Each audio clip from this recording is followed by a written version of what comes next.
see, it's just loading up.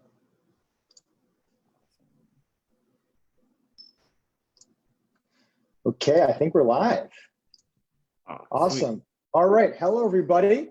Welcome back and good evening. My name is Jake Sussman, and for those of you who don't know, I am a dyslexia and ADHD influencer and entrepreneur. And ever since quarantine started, I've been interviewing some of the most interesting people in the world of dyslexia and ADHD, from parents telling their stories to industry leaders, doctors, business leaders, and also people like you and I. We all have at least one thing in common, and well, that's that we all have some sort of learning and attention challenge and how to overcome adversity in school. Now, if you're tuning in, we have people all over the world watching this, Jared. So what's going to be really cool about our talk is we're have people from just very cool places. So please share where you're watching from. It's so great to see community, and there's so much power in sharing. Now, I have a very special guest. Ladies and gentlemen, please meet Jared Blank. He's become a great friend. We met at the IDA conference last year, and if you were there, you probably saw him running a marathon inside on a treadmill. We're going to be diving into that a little bit. Jared and I are going to be talking about all things related to dyslexia and just overcoming challenges and obstacles as we enter into school. Now, Jared has a pretty cool story, and I'm not going to take his spotlight, but I'm going to share a little bit about him. I hope that's okay, Jared. So in 2018, Jared ran the World Marathon Challenge, which is, ready for it, 7 marathons on 7 continents in 7 days? What? All to raise awareness and $50,000 for the International Dyslexia Foundation. Why? Because at the age of 5, he was diagnosed with dyslexia and sensory processing disorder. And with the support of his family, which we'll talk about, he beat the odds and graduated from USC, nice, and then went on to earn 2 master's degrees. Jared kept this part of his life a secret for a very long time. And he was afraid that the stigma of a learning challenge would alter how people saw him and the opportunities that he'd have. And look at him now. Jared, welcome. Thanks. Please, let's get this started. And why don't you share a little about yourself to our audience? Definitely. Well, thank you so much for having me on, Jake. It's awesome that we connected at conference, and then to be having this conversation and hopefully helping some people that are out there, whether they be parents or teachers or young students. So appreciate the opportunity. And I saw that awesome photo of you running on Monday. That I had to keep up with you. Yeah. That place looked awesome. I don't know where it was, but the background was. It was I believe it was in Pound Ridge, New York. Yeah. So cool. Yeah. Yeah. So I mean, you kind of hit the gist of it. Like I was diagnosed with learning challenges when I was 5 years old, and it really started in the eye doctor's office. I'd been trying glasses forever, and was still having headaches, and they weren't really working. And the eye doctor was like, "I'm going to do this test," and she did this test, and then she's like, "I'm going to get your mom." And you know that feeling like when you've done something wrong as a kid, like you took too many cookies out of the cookie jar, or you did something to that extent. I think my mom's gonna be watching this as well, so she's gonna be probably shot this one out. I had that feeling, and then she comes in and she goes, I think he has dyslexia, and was explaining it to my mom, and my mom was an educator. I was really fortunate. And from there I was living in Oregon. We went down to California to get the official diagnosis. So diagnosed with dyslexia and sensory processing. So use of fine motor skills was a challenge for me, like so tying my shoes and all that stuff. And that started my journey with dyslexia. And from there, I remember meeting with a doctor, and she's like, "All right, here's the deal. Going through school and having dyslexia is going to be like running with a cut on the bottom of your foot. It's going to be painful, but you can do it." And I don't think she knew how literally I was going to take it, but later in my life, but it no pun intended, Yeah. but that was really like the beginning of everything, and like starting to deal with those challenges. So from there, kind of a snapshot of my day was I would get up, I'd practice spelling with my mom. We'd go to school. She'd come and pick me up in the middle of the day. We'd go to occupational therapy. And this was in second grade, then go back to school. I was lucky if I had like some sort of soccer practice to break up the day, and then it was tutoring at night. But that was the basically my journey in elementary school. And then I was told, my parents were told at some point that probably not going to graduate high school and not to expect above a C average, those types of things. And I remember hearing those words, and they stuck with me for a long time, just because it becomes that weighted backpack that you're carrying. Yeah. And but fortunate, went on, graduated high school, went on to USC, 2 master's degrees, and then in what? I did a master's in communication management at USC. And then when I was up in Washington, I got my MBA from Seattle Pacific. Wow. I'd had long days during, I guess, my younger days at school, that after work, I was like, why not go study? It makes sense. Right, totally. Because school, yeah, right? Yeah, that's totally smartest thing I could do. And I recognized after 12 years working in collegiate sports that not much had changed in the education system from when I was a kid growing up. And I always thought about, like, I knew how fortunate I was to have parents and resources to get support, but what about those students that didn't? So I quit my job and started training for the World Marathon Challenge, and connected with the International Dyslexia Association on a project to raise awareness about dyslexia and funds for the organization. Wow. So what do you all think of Jared? I mean, I can't even keep up. I love triathlons, and swimming, biking, and running in one race, but running all over the world like that. I mean, how is that? Did you like get on a plane? Were you running on the plane, or how did you, were you in Antarctica? Yeah, we started in Antarctica. So we met in Cape Town, and then we flew to Antarctica, and you go to these bunkers and you wait till they know the planes can take back off before they start the 168-hour clock. That is unbelievable. So that is unbelievable. Wow. So, I mean, hearing your story, I relate so much to it. And this is why this is going to be really cool. And for those of you watching, especially parents, I always share with parents that the path of a child with learning attention challenges is foggy. You don't know if college is going to be in the question. You don't know what the path is going to look like. And for those of you watching, Jared and I both struggled just like your kids in school. Totally. We have very similar stories.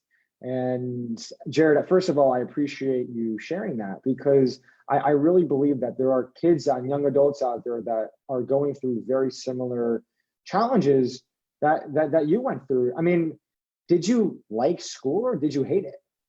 No, I mean, I have a passion for learning, but I felt stupid and dumb and slow in the classroom. It was a real challenge. Like, I would get the instructions for what we're supposed to do, and you look down at the paper and it didn't mean anything to me, but I saw my peers moving fast and figuring out stuff. And so that was a challenge for me, but I do have a passion for learning.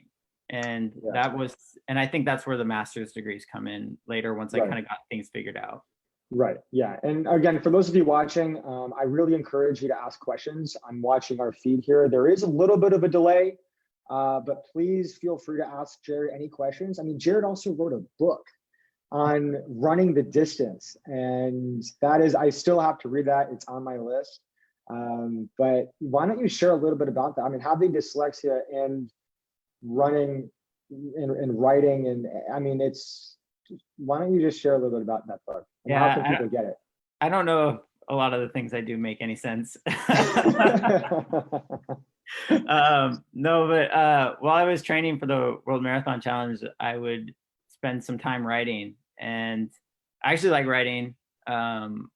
It's a challenge for me, but the book came out last year at conference, and all the sale proceeds from running the distance go to support the International Dyslexia Association as a fundraiser. So that's cool. But it details into a lot of the journey that we're talking about today, but that we all are kind of starting in the same place, and we all had those feelings of how is this going to work out, or like how is this going to feel when you where you start from. And so that's really what the book's about. It's about that journey. Wow. And where can people get it? Yeah, so if they go to the International Dyslexia Association website, it's available on their bookstore.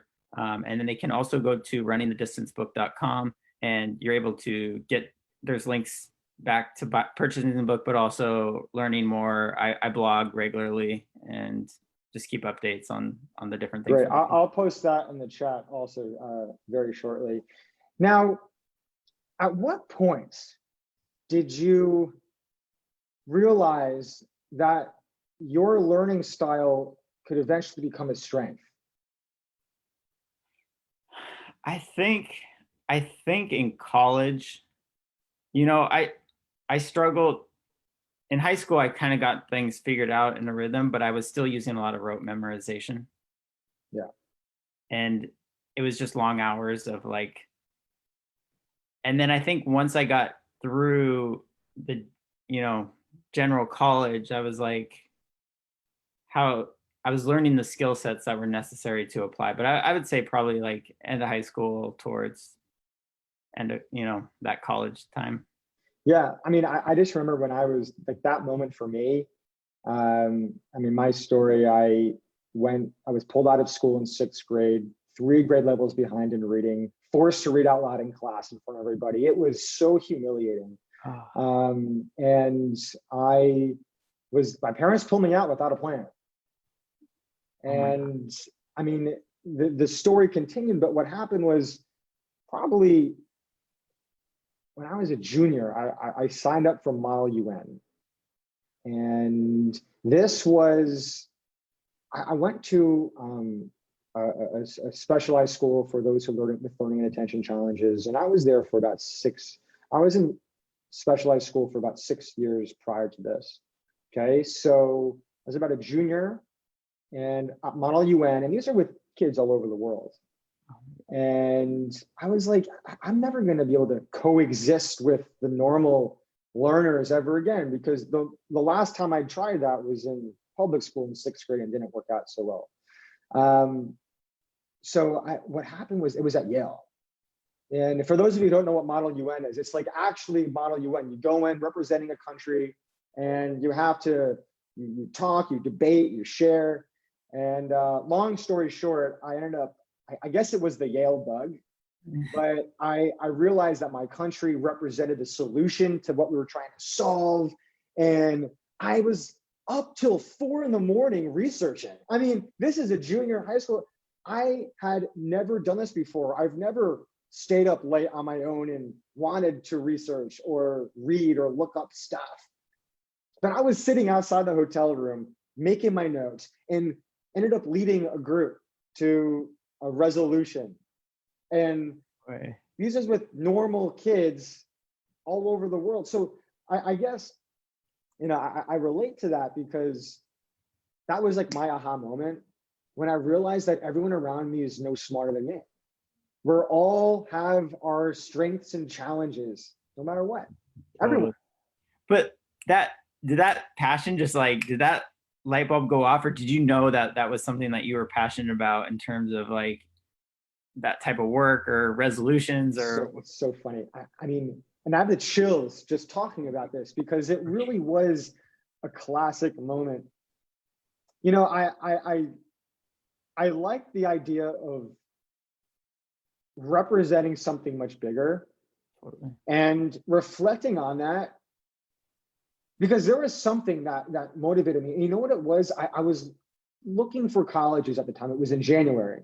So I was starting to apply to universities, and I'm like, there's never going to be a special corner for employees with learning disabilities. So I got to figure out how to coexist with everyone else. And with that mindset, I was like, I want to give this a shot. Let's see what happens. And I think what happened was I just got excited to want to learn. I really think that's what it was. That was So awesome.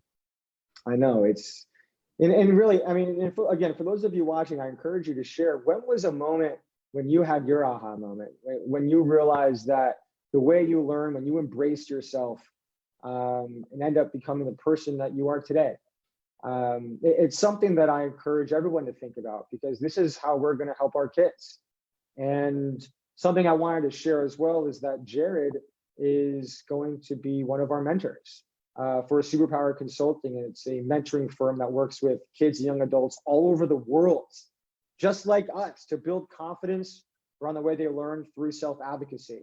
And Jared is going to be one of our mentors working with kids. And this is exactly why we're talking about this, is that we can connect, we can relate. Now, Jared, you've worked with kids before, and what are some tips that we can share with parents, especially as we start gearing up for school?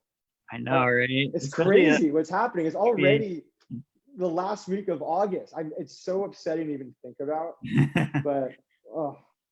I think it's so unique, because I think, one, it's really cool opportunity to be doing mentor work where, and I think you can relate to this from your story, but it's like we have all this knowledge, right? That through these experiences, it's like playing a sport almost, like you want to pass that on to people and help them go on to achieve their goals, whatever it might be. But I really think a lot of the times these young students have the answers, and it's just allowing them to reveal it and asking those questions that allow them to get to where they need to go, but supporting that. So could it be, wait a minute, what did you just say? I mean, could it be that the solution is in the strengths? I mean, I think so. I think it's in the strengths and the passions for sure. Why would you say, like, what do you mean? Well, when people are passionate about it, and I think you hit on it through your story, and sometimes passions and strengths can align, but I think it's important to identify the passions too. Then from there, you can build confidence. And when people are doing something that they believe in or that they feel great about, then when you go and you push limits on things that might be more of a challenge or more outside their comfort zone, they have the confidence to go take those things on. It doesn't become the main part of it. It becomes an aspect of it, and it doesn't become an identifiable thing. It's like, oh, I can't read. Well, you eliminate that and you fill it with what their passions are. Hopefully that aligns with their strengths, and then you can take on those projects. Right. And how many of you watching have kids that say, I can't read? I was one of them. I did that too. And I mean, I also said I can't do math. And a lot of the way I learned, the way that I was labeled, I said that I can't. Ironically, communication for me was the same. My IAP said communication will always be challenging for me, and it's my profession now. But here's something interesting, because I actually believe it does become a self-fulfilling prophecy. If we tell ourselves we can't do something, no matter what, even if it's a label, like, can you not read, or is it just challenging? Because reading is very vague, just like math is very vague. There's many different types of math. So do you think it can become a self-fulfilling prophecy by saying we can't do it? Or I think it can be, for sure. I think the other thing that happens too is when you try to do it, you're working against yourself. Right.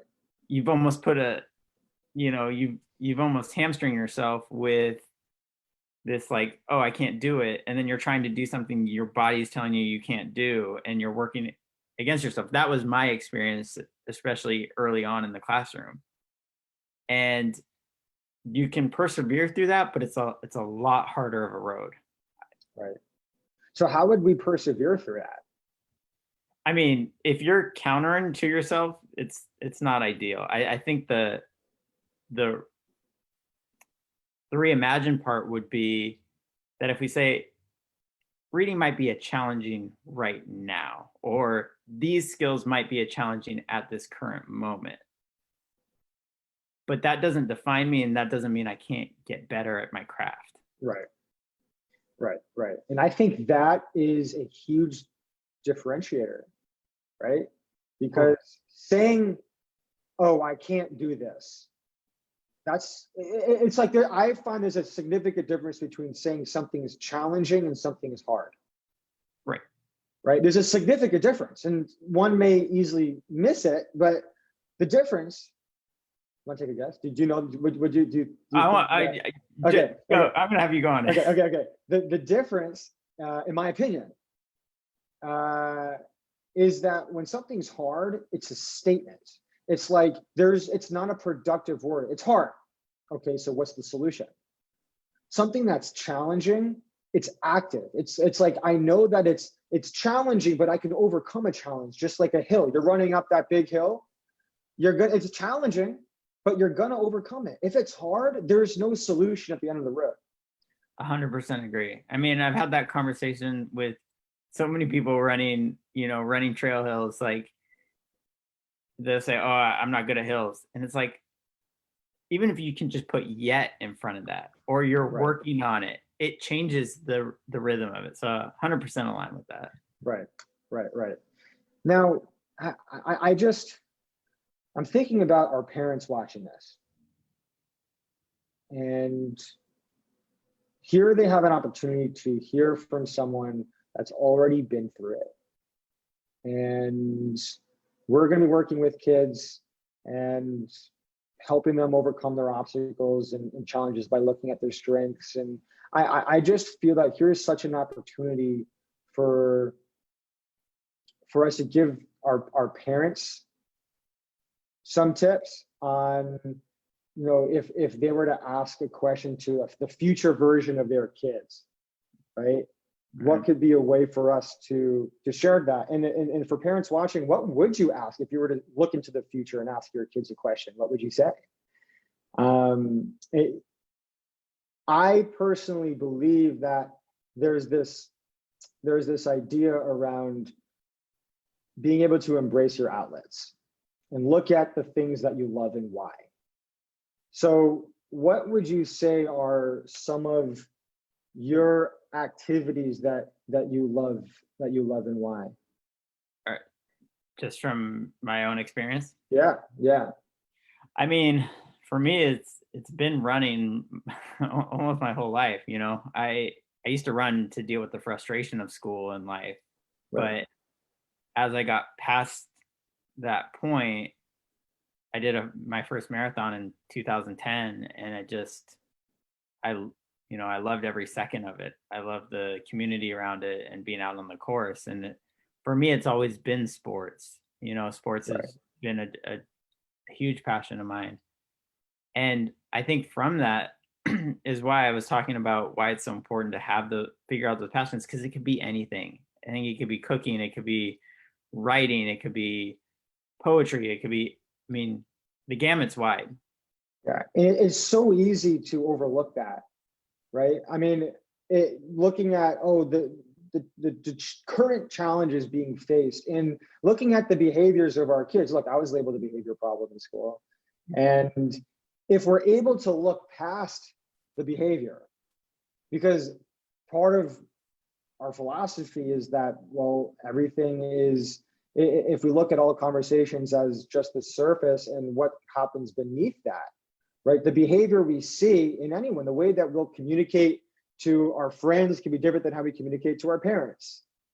So I think a huge component to this is being able to help our kids see that their interests, it connects. Totally. It really connects.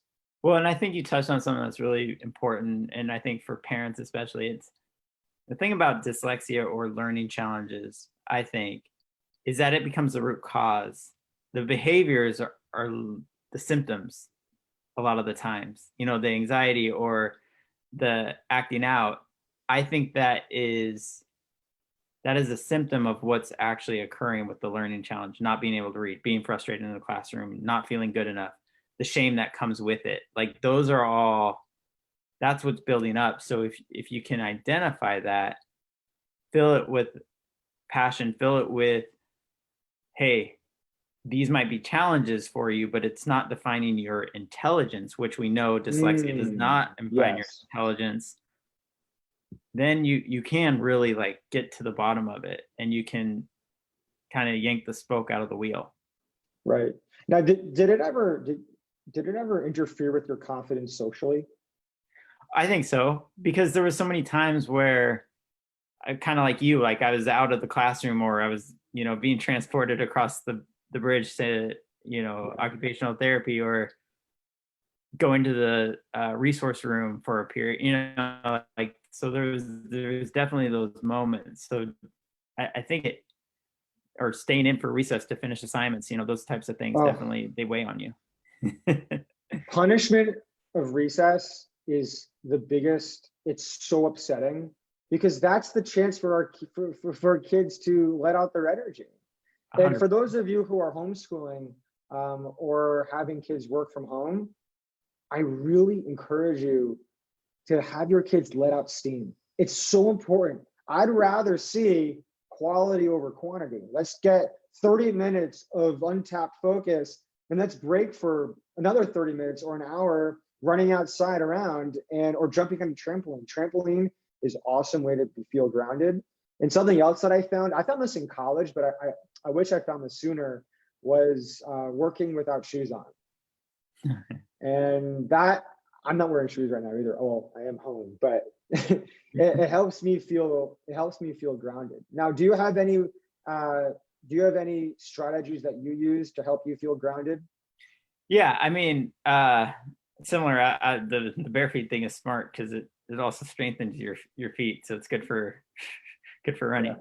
Yeah. But I think there's something that you hit on, and I would challenge the parents to do this. Even if you're at your desk or you're at your workspace, if you get up in the middle of the day and do a 5 minutes of movement, light stretching, like that you could do by your desk, and then you go back to work, you're gonna see a difference.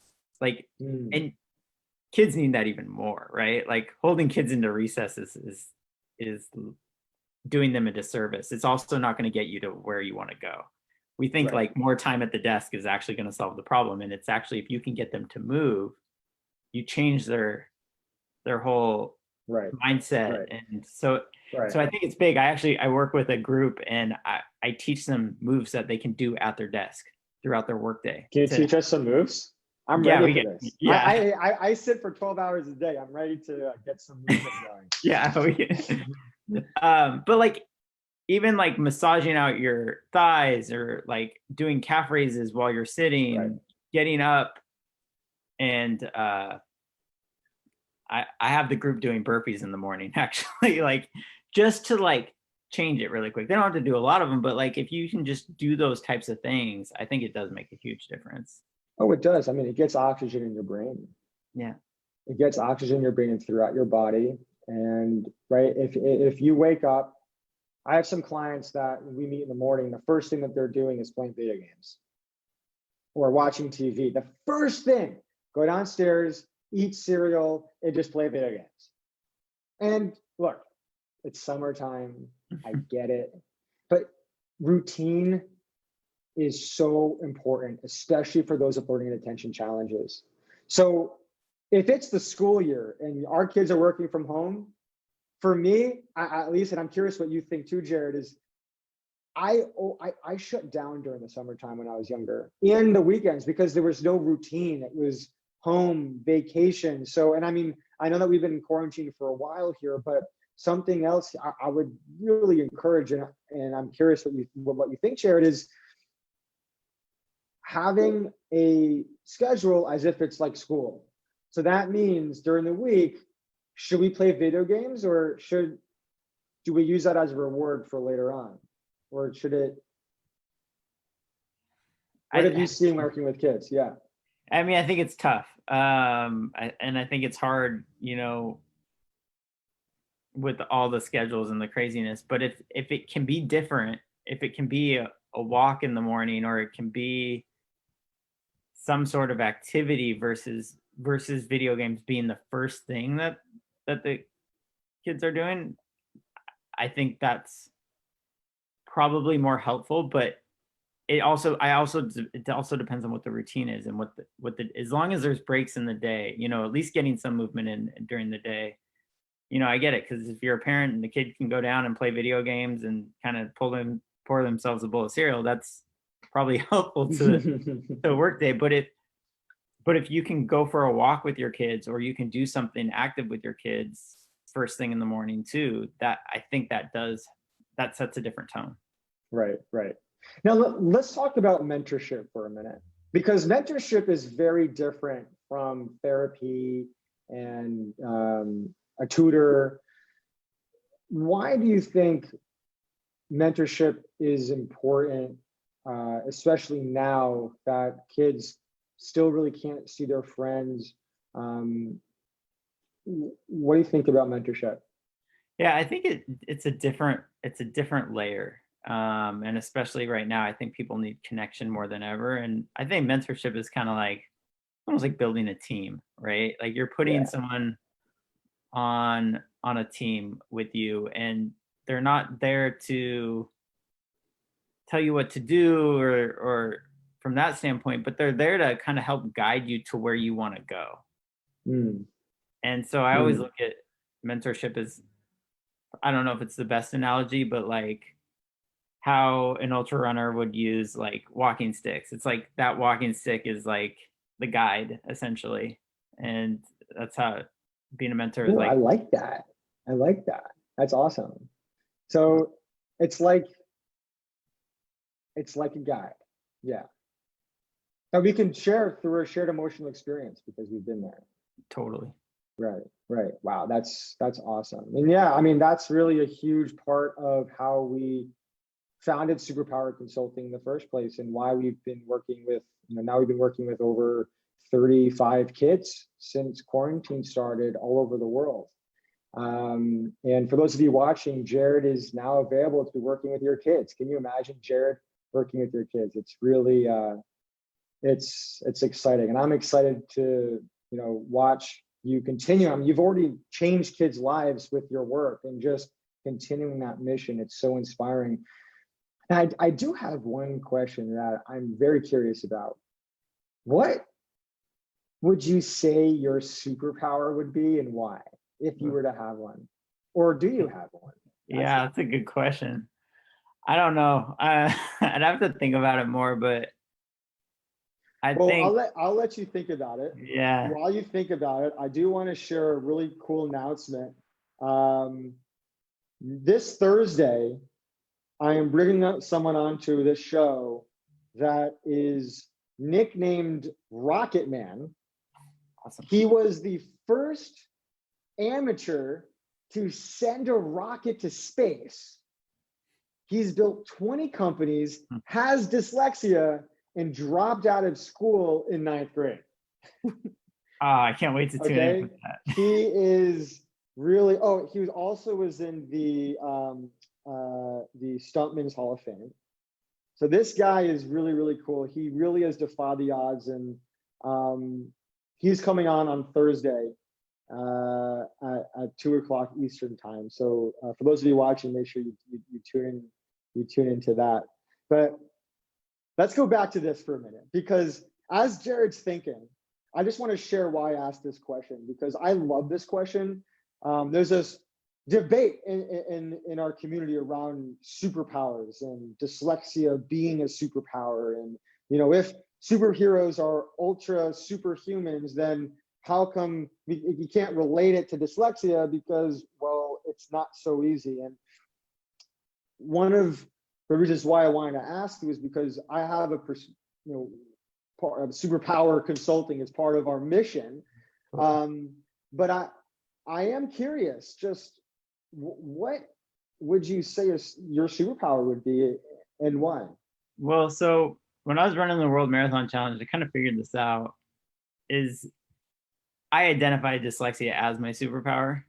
And the reason I did wasn't because it's like it's not always easy, right? It doesn't Right. mean that it's always easy, but what dyslexia, having dyslexia helped me finish the World Marathon Challenge, because in the third race, with 4 miles to go, I heard a pop in my knee, and Uh-oh. my whole left side was locked up. Oh, And there is this, I go back to what the doctor told me about running with a cut on the bottom of my foot and having to navigate things when it wasn't ideal.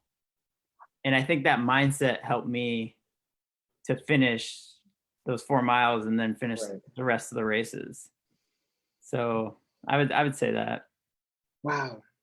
So you were at the moment of, I mean, you were in pain, I'm assuming. Yeah. There was this extra fuel you had to push yourself through such pain. I mean, can you just share more about that? Because I have a very similar experience, and but just how did you do it? Well, so when it locked up on me, I thought I didn't know what had happened, except I just couldn't rotate my knee anymore. So, And you had 4 miles left. yeah. So, and one of the runners just Oh, came up to me and was like, "Just think about getting to Dubai. That's all that matters." oh, So I was like just hobbling down the road, and I was figuring out that I could, like, it was painful. Like I was on the ground at one point, but I was figuring that I could swing my leg out wide. So I was like swinging my left leg out wide and running on my right leg. oh. Was it popping? Tell me it wasn't No, popping. no, it wasn't popping at No, it that point. wasn't popping. Okay, Yeah, okay. only one time. Ah, okay. Yeah, All right. but that. So I remember going up to the hotel room and I called my coach, and he's like, he knew exactly where it was. Like I didn't have to describe it too much. I was like, this thing happened on the outside of my knee, and he's like, oh yeah. LCL? No, it was the IT band. Ooh, okay. And he's like, I had that. And I was trained as this guy named Yassine who works with the White Wolfpack out here in Oregon. Unbelievable human. And he goes, I've had that in a 100-mile race, and the good news is you can run on it. And just those words, it reminded me of what the doctor was saying in the office with dyslexia. And it's just like, there was so many parallels to the story. And so I went down and I started doing treatment on it and getting in the hot bath and going to ice. And, we only had a few hours in the hotel. And then I go down to the lobby and my whole mindset had changed. I was like, I'm going to work with this. My leg is how it's going to be, and I'm just going to work through it. So I loaded up, I had my, this like iPod shuffle still. Mm-hmm. And I had, some EDM techno music on. And when my leg locked up again at mile 23 in Dubai, I just put my headphones on and started listening to EDM and just hobbled through it. Wow. Oh, that is so crazy. But you know what it is though? I feel like that we have those with dyslexia or have struggled with the way they learn have this next level resilience to them. Because the pain we had, look, when we were super athletes, I used to compete, I'm trying to get back into it, but Yeah. I used to compete in triathlons very competitively. And there's a pain. You end up appreciating and respecting the pain. And I had an epiphany when I was training in the pool one day, and I was like, why do I like this? I'm literally just destroying my body. But you know what it was? It was because all those times in school, I got to learn how to appreciate the struggle, because that's what we experienced. So did you feel that your dyslexia helped you overcome that because of what you experienced in school? Could there be a relatability there? Yeah, no, I think it's very much like you're saying. I think it does kind of, I think it draws you back. For me, it draws me back to wanting to run endurance events, because it's just that's what I've been Want to doing. go? Yeah. We'll meet halfway. You're in Oregon. I'm in Connecticut. We'll go halfway. All right. Colorado. Well, I'm running virtually across the country with a team right now, so I could just meet you in Massachusetts. What? You're running? Oh my gosh! Do you hear this? Where are you now? What state? We are in Pennsylvania. You're already in Pennsylvania, so can I be waiting for you in Connecticut? Yeah, Delayed? we'll just pick you up. All right, sounds good. We still have room on the team. It's not full yet. So Can people support you on while you're running? I mean, we're just kind of, so you run your normal routes and it just logs all the miles as you collectively try to run 3,450 miles or whatever it is across the Would you country. ever actually want to run across the country? It's tempting. I never say never to endurance events. Oh my goodness. Oh my goodness. Well, you know, something interesting about running, I'm sure you probably know this, is that humans are natural runners. That's how we survived. And we have an arch on the bottom of our foot, which is a natural shock absorber. So running is the most popular sport, of all sports, because everything involves around running. Even if it's soccer, there's still running involved with that. So cool. And it's part of our innate human ability is to run. And I find that very interesting, especially having ADHD and just learning and attention challenges in school. It bumped up my grades a full letter grade when I was a sophomore in high school. That's when I really found out running. And it's so good. So awesome. That It's is so really awesome. Jake, that's so cool. Yeah. So yeah, and for those of you watching, please share, like, what would your superpower be?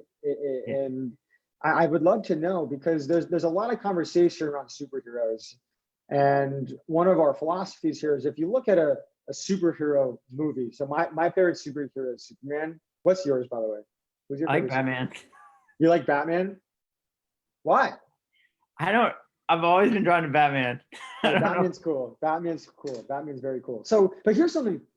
Bruce Wayne and oh my goodness, I'm blanking that. Clark Kent. Sorry, I had a minute. Yeah, These were just guys. totally. And Peter Parker, Spider-Man, we know them as their superhero, but all they are before, they were just Clark Kent, Bruce Wayne, Peter Parker, Tony Stark. Yeah, right. And I think there's something there, because when it comes to embracing yourself, all these movies, the superhero movie is both loved by a kid and an adult. You can watch it at the same time and both take something away from it. It's one of the only genres. So you look at the story of Superman. That's I'm biased, so if you don't mind. Yeah, go for it. You're good. Okay. Clark Kent was a kid just like us, super misunderstood. He was different. He felt isolated and alone. His friends didn't understand him. He was confused. His parents didn't know how to communicate to him. He was upset. He was the forgotten child. All right. And as he got older, his abilities started to show. He got more confused. What am I? Why am I so different? I just want to be normal. Sound familiar? Yeah, right. Then he realized he was so different that he had to go find himself, which is a path that's usually done by ourselves. And we remember at the point in Superman where he was in this Arctic cave where he spoke to his father. And at that moment, he put on that cape. And that's when Clark Kent became Superman. And he kept pushing himself farther and jumping higher and higher to the point where he ended up saving the world. That's awesome. But then we know him as Superman, not as Clark Kent. So here we are in our journey. You hear the big celebrities, Richard Branson, who I want to interview on here one day. So if you're watching this, if you know Richard Branson, send him my way, please. Okay. But Albert Einstein, these are all people we know for their great accomplishments. But guess what? All of them have the same stories in school, just like your kids and just like us. They were stupid schoolboys or girls that were labeled and misunderstood because they couldn't read because of their learning difference. Now, obviously, that's not the case, but that's the label. So here we are on this path too. And we are still on the path. We're discovering our greatness every single day. But our kids that are in school, who are struggling in it, the young little Clark Kents that are just figuring themselves out, those are your kids. and they have unique abilities. And our job and our mission is to embrace them and to empower them. So what do you think about that, Jared? Any thoughts or comments? No, I mean, I think it's all relatable, right? Like we all are in these struggles and we're all trying to figure it out. And to be kind of on the other side of it, in any way that you can support people that are going through it, I think it's just so important. I feel, and that's why I was drawn to mentorship in itself, is like, I feel it's such a responsibility to this community, to the dyslexic community, to, I was fortunate to have the support of my parents and resources, and just to give that back is, I think, just so important. That's so important. And I think parents can relate to that too, because they're trying, and look, all of our parents, we all make mistakes. We all try things. This is something of where the path isn't traditional, right? It's not going to be traditional. So let's just focus on right now. Don't worry about college. Don't even worry about high school. Just focus on tomorrow.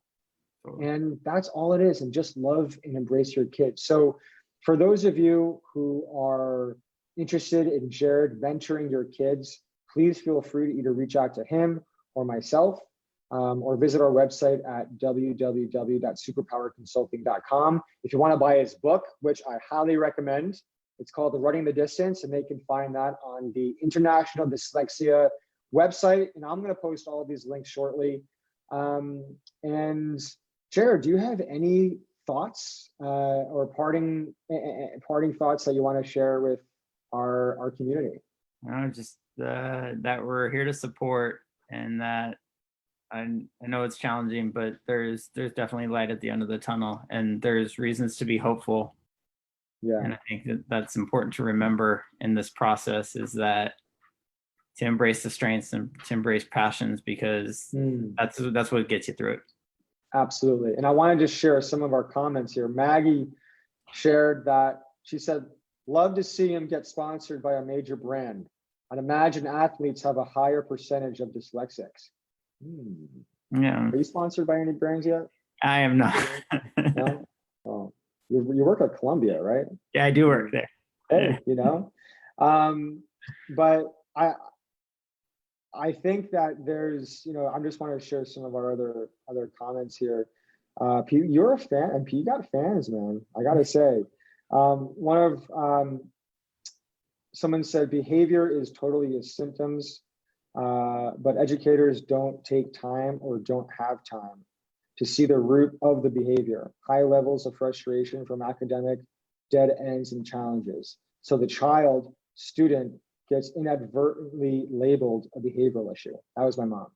Nah. That was great. That was wonderful. Wise words. Yes. And there is a question here. How did you learn that exercise was important for your growth? Well, I think for me, it was kind of trial by ear. I put on my tennis shoes and ran out the door to deal with frustration. And it was like, I'd run until I couldn't run anymore, which when I was younger, that'd just like be a couple laps around the neighborhood or whatever. But from that experience, it just kind of grew and grew. Right. Awesome.